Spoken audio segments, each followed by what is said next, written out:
여러분 안녕하세요, 프로듀서 DK입니다. 오늘은 샤오미의 요 포코폰 F1이라고 모델명이 돼 있던데 뭐 F2, F3 뭐 이렇게 갈 건가 보죠. 샤오미가 출시하기 전부터 엄청난 화제를 몰고 왔던 포코폰 F1입니다. 저는 사실 홍미노트 5를 구입한 지도 얼마 안 됐었기 때문에 전혀 살 계획이 없었는데 요 포코폰 F1을 예약받기 시작하던 날 홍미노트 5를 떨어뜨려서 여기 모서리를 빡 찍는 사고가 났어요. 그래서 이건 운명이다 생각하고 포코폰 F1을 예약 주문을 했습니다. 제가 받아서 사용한 지는 한 열흘 정도가 됐고요. 그 사이에 많은 분들이 뭐 언박싱도 하시고 리뷰도 하시고 여러 가지 영상을 올렸더라고요. 항상 저는 리뷰가 늦어서 문제죠. 하지만 그만큼 실제로 좀 사용해본 얘기를 뭐 말씀드릴 수 있으니까 그걸 장점이라고 위안 삼고 있습니다. 아무튼 이 포코폰 F1에 대한 얘기를 좀 해볼게요. 포코폰 F1은 여러분도 잘 알고 계시겠지만 가성비 플래그십이라고 불러요. 왜 그러냐면 스마트폰 제조사들이 대부분 자사 핸드폰들의 그 등급을 나누기 위해서 플래그십 핸드폰에는 당대 최고의 AP를 쓰고 그 밑에 등급의 제품들에는 하나씩 뭐라도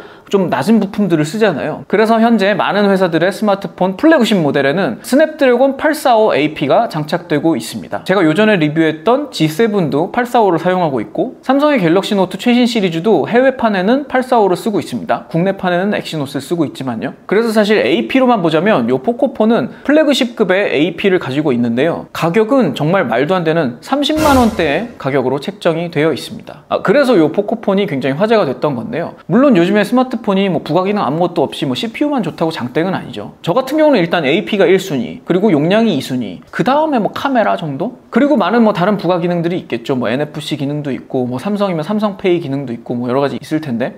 그리고 중요한 걸 빼먹었는데 또 디자인이 있겠죠. 뭐 핸드폰을 고르는 기준은 사람마다 굉장히 다를 수는 있는데요. 대체적으로 CPU하고 카메라, 이 부분을 제일 먼저 보시지 않습니까? 사람들 다 기본적으로 비교하는 건 비슷할 것 같아요. 근데 이 포코폰을 열흘 정도 써보니까 사람들이 중요하게 보는 그런 기능에다 몰빵을 했어요. CPU는 스냅드래곤 845답게 굉장히 빠르고요. 벤치마크 점수가 뭐 뻥이네 어쩌네 하지만 안투투 점수가 28만 점이 넘었다고 얘기를 하더라고요. 근데 이런 거예요. 거기서 뭐 뻥이네 아니네 하는 거는 동급의 다른 845를 장착한 제품들과의 비교해서 막 치열하게 경쟁을 하는 거지 28만 점이든 26만 점이든 27만 점이든 여러분들이 실제로 사용하는데 체감하시는 차이는 그렇게 크지 않습니다. 그러니까 스냅드래곤 845를 장착한 것만으로 속도는 어느 정도 보장이 돼 있다고 보시면 되겠고요. 그리고 제가 두 번째로 본 건 용량인데요. 저 같은 경우는 램은 6기가에 128기가 저장 용량을 갖고 있는 모델을 샀습니다. 그게 중간 모델이에요. 64기가, 128기가, 256기가 모델이 있는데 저는 64기가는 좀 아쉽고 128기가는 넉넉하더라고요. 그래서 128기가 모델을 샀는데요. 128기가 모델인데도 30만원대 가격이었습니다. 국내 삼성, LG 요 스펙의 플래그십 모델들이 가격이 어느 정도 하는지 아시면 이게 얼마나 엄청난 가격인지 아실 수 있을 거예요. 뭐 보조금 같은 거 붙이고 약정 걸고 뭐 하면은 국내 제조사의 다른 폰들도 저렴하게 구할 수는 있는데요. 일단은 보조금도 없고 약정도 없는 가격이 30만원대라는 건 엄청난 겁니다. 폰 보조금 받지 않아도 요금 할인 같은 거 걸 수 있으니까 포코폰 사용하시면 엄청 경제적인 이득을 취하실 수는 있겠죠. 그리고 그 다음에 본 건 카메라인데요. 카메라가 물론 화소수가 다는 아니에요. 그리고 요 듀얼 카메라를 달고 있는데 이 듀얼 카메라도 다 같은 듀얼 카메라가 아니기는 합니다. 포코폰의 듀얼 카메라 같은 경우는 세컨 카메라가 그렇게 화소가 좋은 게 아니어서 아무래도 이 샤오미 내에서도 이거의 윗등급인 뭐 Mi 8이라던가 이런 모델보다는 좀 떨어진다고 얘기는 하더라고요. 근데 이렇게 실제로 사진을 촬영해 보니까 뭐 이 정도면 굉장히 잘 나오는 편이 아닌가 이런 생각이 좀 들었고, 다만 아쉬운 거는 요즘 플래그십 폰들에 다 들어가 있는 OIS가 없다 보니까 이게 찍을 때 조금 흔들림에 좀 신경이 더 쓰이는 건 있겠죠. 그리고 또 하나의 장점은 이 전면 카메라인데요. 전면 카메라도 굉장히 화소수가 높은 카메라를 써가지고 후면 카메라 못지않게 굉장히 쨍한 셀카를 얻을 수가 있었습니다. 자, 지금 이 영상이 포코폰 F1의 후면 카메라로 촬영을 하고 있는 영상입니다. 어때요? 화면 괜찮아요? 쨍한가? 화면은 짱짱하게 잘 나옵니다. 물론 이제 라이카랑 비교를 하면 안 되겠죠. 방금까지 화면은 라이카 Q로 촬영을 하고 있었던 겁니다. 가격 차이 뭐 이런 거 비교하시면 안 돼요. 네. 그리고 지금 이게 포코폰의 셀카 방향 전면 카메라로 촬영을 하고 있는 영상입니다. 사실 후면 카메라야 요즘 웬만한 핸드폰들이 워낙 좋으니까 별 감흥이 없다가 이 셀카 방향 카메라를 보니까 요거 좀 괜찮네 이런 생각이 들기는 하더라고요. 그리고 제가 하나 반가웠던 거는 전면에 적외선 카메라가 들어가가지고 페이스 아이디 있잖아요. 얼굴 인식해서 잠금 해제할 때 어두운 곳에서도 잘 열리게 됐습니다. 그리고 배터리는 4000mAh를 탑재하고 있어서 그런지 꽤 만족스러운 배터리 타임을 보여줬습니다. 제가 요즘 게임 관련 업무 때문에 계속 그 3D RPG 게임을 돌리고 있거든요. 그러다 보니까 배터리 타임하고 발열에 대해서 좀 민감하게 되는데, 예전에 제가 그래서 그 핸드폰 쿨러도 소개하고 그랬지 않습니까? 일단 배터리 타임은 상대적으로 꽤 괜찮은 수준을 보여줍니다. 보여줬고요. 발열 역시 꽤 괜찮았습니다. 여기 순행 시스템 비슷한 게 들어갔다고 하는데 뭐 진짜 순행은 아니겠지만 그래도 꽤 발열도 잘 잡았고, 그리고 또 화면 퀄리티 같은 것도 또 많이 따지시지 않나요? 화면 퀄리티 같은 경우는 뭐 OLED니 뭐 IPS니 뭐 화면의 종류에 기대서 선택하시는 분들이 많이 계신데, 저 같은 경우는 뭐 패널 종류나 이런 거에 예민하기보다는 실제로 받았을 때 뭐 색조 단계라던가 그런 것들을 더 많이 보게 되는 것 같아요. 아무래도 저희가 촬영하고 편집하고 색 보정해가지고 내보낸 그 영상 원본과 제가 유튜브로 봤을 때 뭐 색조 차이라던가 이런 부분 때문에 뭐 색 단계라던가 이런 걸 좀 더 따지는 것 같은데, 최근에 제가 샤오미 홍미노트 5를 샀을 때도 그랬고 이번에 포코폰도 그렇고 색감 면에선 굉장히 괜찮았어요. 근데 뭐 패널이 OLED가 아니다, 뭐 별로다, 뭐 이렇게 말씀하시는 분들도 계시던데, 뭐 그런 부분에서 원가 절감을 했겠죠. 이 폰을 쓰면서 원가 절감이 느껴지는 부분은 일단 뭐 케이스가 플라스틱 재질이라는 거, 그리고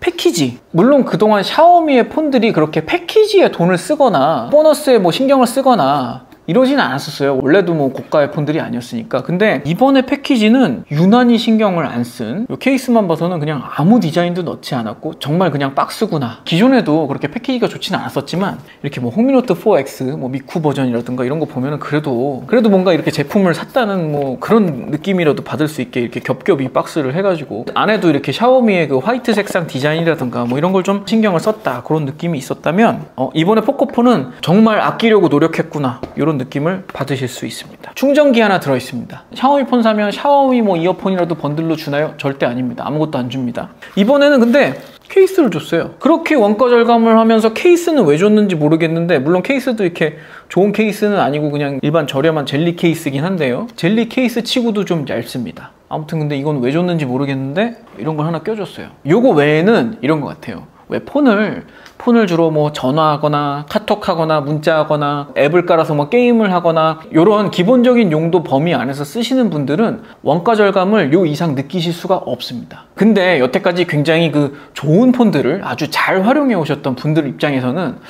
이거 좀 아쉬운데? 이거 좀 아쉬운데? 이런 부분들이 있어요. 저 같은 경우는 뭐가 아쉬웠었냐면 바로 요 직전에 쓰던 홍미노트 5만 해도 샤오미 폰들이 원래 대체로 여기 적외선 리모컨 포트가 있었거든요. 그래가지고 제가 리모컨 앱을 쓰면 에어컨도 조작하고 뭐 TV도 조작하고 리모컨 찾기 귀찮고 할 때 굉장히 유용하게 쓰던 적외선 리모컨 앱이 있었는데 적외선 포트가 사라졌어요. 그리고 NFC 기능을 뺐습니다. NFC 기능 같은 경우는 제가 그 뭐 소니 헤드폰이라든가 이런 거 페어링 할 때 이렇게 삑 되면은 페어링 되고 그거 되게 편하게 썼었거든요. NFC 기능을 빼는 바람에 그런 게 불가능해졌습니다. 그리고 많은 분들이 삼성페이, 삼성 핸드폰 계속 써오셨던 분들은 삼성페이 때문에 삼성폰 계속 쓴다고 뭐 하시는 분들도 계신데, 저도 삼성폰 쓰는 동안은 삼성페이 아주 유용하게 잘 썼어요. 근데 제가 요 바로 직전 폰도 샤오미 폰이고 그 전 폰은 LG 폰이고 하다 보니까 삼성페이는 잊은 지 오래입니다.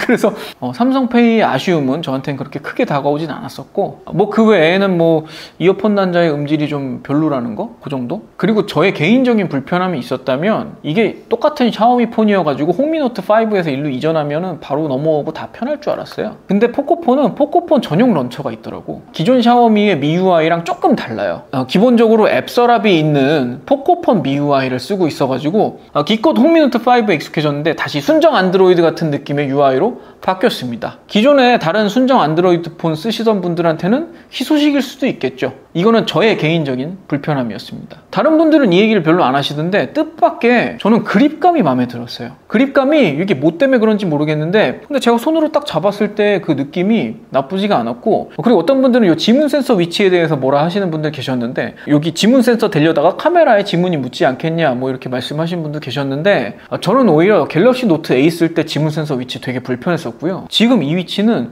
굉장히 자연스럽게 딱 닿습니다, 손이. 저도 이 부분은 뭐 때문인지 정확히 설명하기 어려운데, 이전에 홍미노트 5나 이런 것들과 거의 비슷한 위치를 갖고 있는데도 그립감이나 손을 대는 위치나 이런 것들이 굉장히 밸런스가 잘 잡혀있고, 그런 느낌 때문인지 이게 그렇게 손에 쥐었을 때 그렇게 싸구려 폰이라는 그런 느낌은 들지는 않아요. 실제로 외관을 봐서도 뒤에가 플라스틱 재질이긴 하지만 외관을 그냥 이렇게 보셨을 때 싸구려 폰의 느낌이 나는지 모르겠어요. 실물을 접해보시면 이게 정말 30만원대 저렴한 폰이 맞는가 놀라실 거예요. 뭐 커뮤니티 게시판들 같은 데 보면 여러 가지 썰이 있던데, 샤오미가 시장 확대를 위해서 적자를 감수하고 이 포코폰 판매를 진행한다. 샤오미가 포코폰 팔 때마다 적자다. 뭐 이런 얘기도 있고, 뭐 중국 정부에서 보조금을 주기 때문에 뭐 이런 게 가능하다. 뭐 이런 얘기도 있고, 그리고 제가 항상 겪는 일인데 샤오미 폰이나 중국 폰을 소개를 하면 뭐 특허료를 내지 않아서 저렴하다던가 뭐 개인정보를 빼돌려서 팔아서 저렴하다던가 뭐 이런 말씀하시는 분들이 되게 많은데요.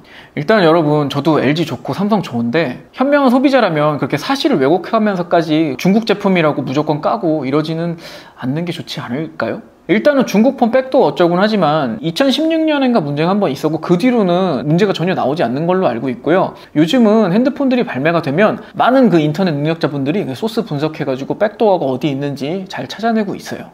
백도어 문제는 요즘 그렇게 크게 걱정을 안 하셔도 되고요. 그리고 특허 문제도 샤오미가 이 폰을 내놓은 주된 목적이 인도 시장을 개척하기 위한 글로벌 폰이에요. 특허료를 지불하지 않고는 판매가 될 수가 없고요. 제가 이렇게 말씀을 드려도 또 이 내용으로 댓글이 달릴 거라는 걸 알고 있지만 그래도 혹시 잘못 알고 계셨던 분들이 있다면 이 부분은 바로잡고 싶었습니다. 일단은 저렴하게 잘 만든 폰은 맞아요. 저도 사실 요새 플래그십 핸드폰 가격들이 점점 계속해서 끝도 없이 올라가고 있고 여러 가지 뭐 기능들을 많이 넣어주는 건 참 좋은데 제가 그닥 사용하지 않는 기능들은 좀 빼가지고 가격을 낮출 수 있다면 참 좋겠다라고 생각은 하고 있었어요.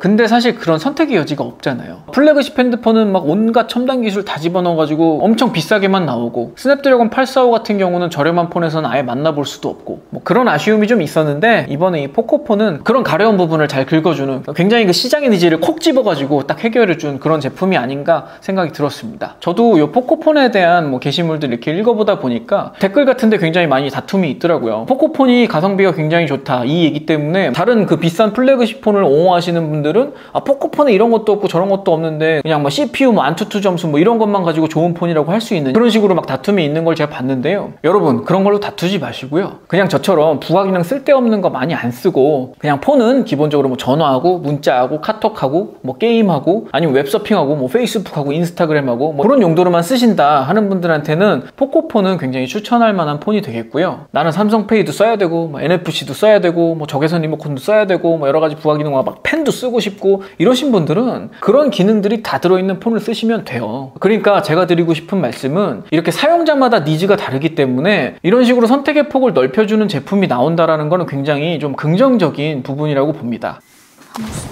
방수도 안 돼요. 방수도 안 돼. 그러니까 가격이 낮아지는 데는 여러 가지 분명히 빠지는 게 있긴 있을 거예요. 나는 폰은 무조건 방수가 돼야 돼 이러신 분들은 포코폰 사시면 안 돼요. 방수를 포기하고도 이런 싼 폰을 쓰고 싶어 그런 분들은 저처럼 이거 사시면 돼요. 그렇습니다. 근데 그럼에도 불구하고 30만 원대의 가격은 기적 같은 가격이라는 거예요. 그치만 아저씨들한테 이거 사주면 허무하게. 왜? 이거 갖고 만족하니까 이거 하나 주고 끝 하면 오빠는 다른 걸로 만족할 수 있잖아. 온갖 전자기기로. 근데 그만큼 저는 폰에서 돈을 아껴가지고 다른 걸 더 사고 싶어요. 삶의 낙이 핸드폰밖에 없는 사람은 슬퍼. 그런 사람이 어딨어?